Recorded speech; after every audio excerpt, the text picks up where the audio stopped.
Bonsoir, bienvenue dans le débat de France 24. Un choc pour la nation, c'est en ces termes qu'Arnaud Montebourg, le ministre du redressement productif, a réagi à l'annonce de Peugeot PSA Citroën. Le constructeur automobile français annonce, vous le savez, la suppression de 8000 postes. L'usine d'Aulnay-sous-Bois, qui fait travailler 3000 personnes, mettra la clé sous la porte d'ici 2014. Comment le groupe français en est-il arrivé là ? Que peut faire aujourd'hui le gouvernement qui présentera un plan pour le secteur automobile le 25 juillet? Ces suppressions de postes relancent évidemment aujourd'hui la question du manque de compétitivité des entreprises françaises. Et on en parle ce soir avec nos invités, avec Franck Don qui va nous rejoindre tout de suite sur le plateau et qui va rentrer. Vous pouvez rentrer, monsieur. Vous êtes délégué syndical central CFTC à PSA. Guillaume Quéroux, bonsoir. Vous êtes directeur général de Didaxis, fondateur du Club des entrepreneurs, membre de Croissance Plus. Et puis avec nous sur le plateau également Marc Landré, vous êtes journaliste au Figaro et vous êtes un spécialiste des questions sociales. Et on attend d'une minute à l'autre Guillaume Duval, qui est rédacteur en chef d'Alternative économique. Alors avant de commencer ce débat, je vous propose tout de suite d'écouter ces réactions de salariés sur le site d'Aulnay, des salariés aujourd'hui sous le choc.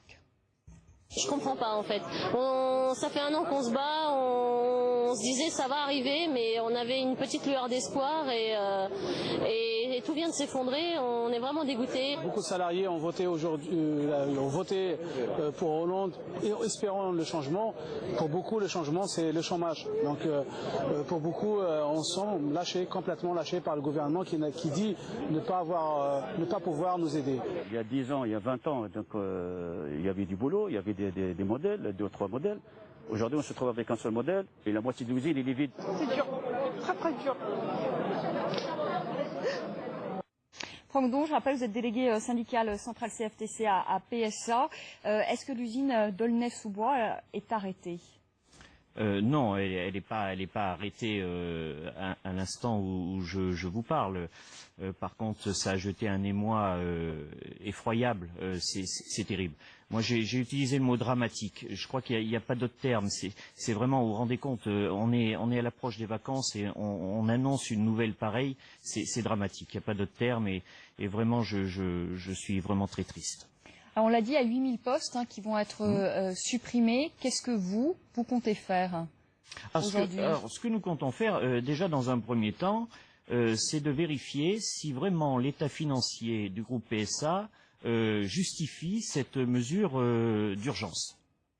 Est-ce que vraiment les comptes de l'entreprise sont aussi basses et nécessitent une mesure qui a été annoncée de manière brutale, féroce et rapide. Marc Landré, est-ce que PSA n'avait pas le choix ? Je pense qu'ils n'avaient pas le choix.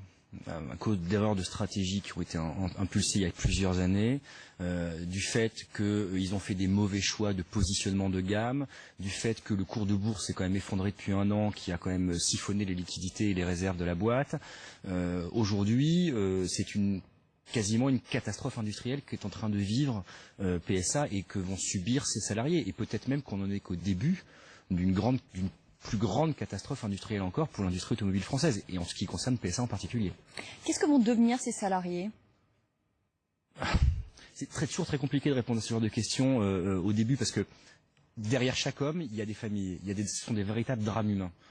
Maintenant, contrairement à ce qu'on peut penser, ils seront bien traités. C'est-à-dire que leur reclassement, la reconversion, avec un groupe comme PSA, avec une pression médiatique comme il y a aujourd'hui, avec un gouvernement socialiste, si reclassement il doit y avoir, ça sera, comme j'ai l'habitude de dire, ça sera le Rolls-Royce du reclassement. C'est-à-dire que les gens partiront avec de très fortes indemnités, auront des cellules de reclassement qui seront les plus optimales à leur disposition, ils auront des plans de formation qui seront importants, il va y avoir beaucoup de reclassement en interne dans l'entreprise, il va y avoir des mobilités internes, etc. Départ anticipé à la retraite, peut-être aussi. Beaucoup de départs anticipés à la retraite, il va y avoir probablement aussi des techniques d'essaimage pour permettre à des gens d'aller monter des structures parallèles ou des petites entreprises. Donc, vous pensez qu'on ne va pas les laisser comme ça, on ne va pas les laisser en plan. Le gouvernement ne les laissera pas partir de nature comme ça. C'est ce qu'a dit Pierre Moscovici. Il a dit, voilà, il souhaite que personne ne soit laissé sur le carreau. Il peut pas dire autre chose. Et en plus, de toute façon, stratégiquement, la direction de l'entreprise ne pourra pas le laisser faire. Franck Goudon, vous êtes d'accord avec ce que vient de dire Marc Landré? Écoutez, je l'espère, toujours est-il, mais c'est pas le sentiment que j'ai aujourd'hui. J'ai pris connaissance très rapidement des dossiers qui nous ont été remis ce matin. Il y a effectivement des mesures d'accompagnement pour la direction des marques, tous les effectifs qui ont été rajoutés, direction industrielle, etc. Mais il y a clairement un plan social dit de licenciement sec, écoutez, là, il n'y a pas de reclassement. Je veux dire, il n'y a pas de reclassement possible, ni pour l'usine de Rennes, ni pour l'usine d'Aulnay. 1500 Aulnay qui vont partir à Poissy, a priori. Il y aura une mobilité interne pour 1500 personnes, soit la moitié des effectifs d'Aulnay, pour aller sur Poissy. Excusez-moi, je termine. On parle de 3000 personnes, donc, puisque ces 3000 personnes-là auront une phase de volontariat de quelques mois, et après, c'est plus du volontariat. C'est vous acceptez, vous êtes dehors.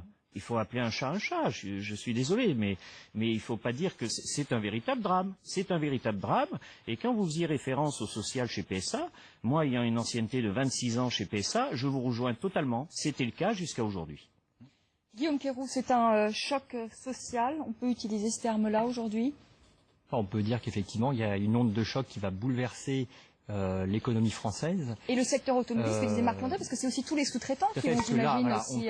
On parle de 8000 salariés. Je crois qu'il y a 25 000 derrière travailleurs, salariés, qui travaillent pour les sous-traitants, qui travaillent et également dans différentes régions. Donc je crois que l'impact, il va être très important, bien au-delà de ces 8000 salariés. Et il faut que l'État agisse très très rapidement et pour refuser cet engrenage du chômage. Alors justement, que peut faire aujourd'hui l'État?